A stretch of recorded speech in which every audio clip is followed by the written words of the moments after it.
Famous American naval strategist Alfred Thayer Mahan का ये कहना था, whoever controls the Indian Ocean will dominate Asia. This ocean is the key to the seven seas.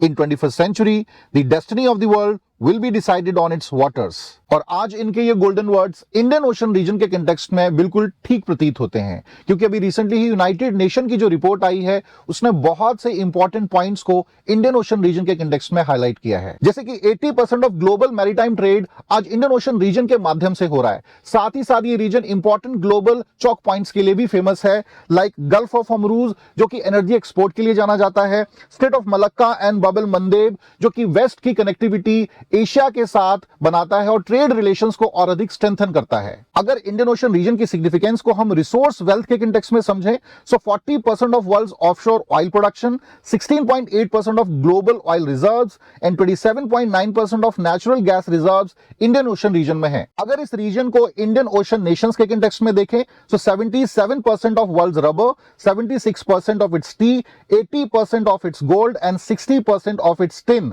Little countries द्वारा produce किया जाता है। साथ ही साथ Indian ocean region 1/3 global population को रिप्रेजेंट करता है, जो 2050 तक बढ़कर 50% हो जाएगी। ये सारी चीजें इंडियन ओशन रीजन को global maritime trade zone, stabiliser of world climate and strategic arena for maritime security बनाती हैं।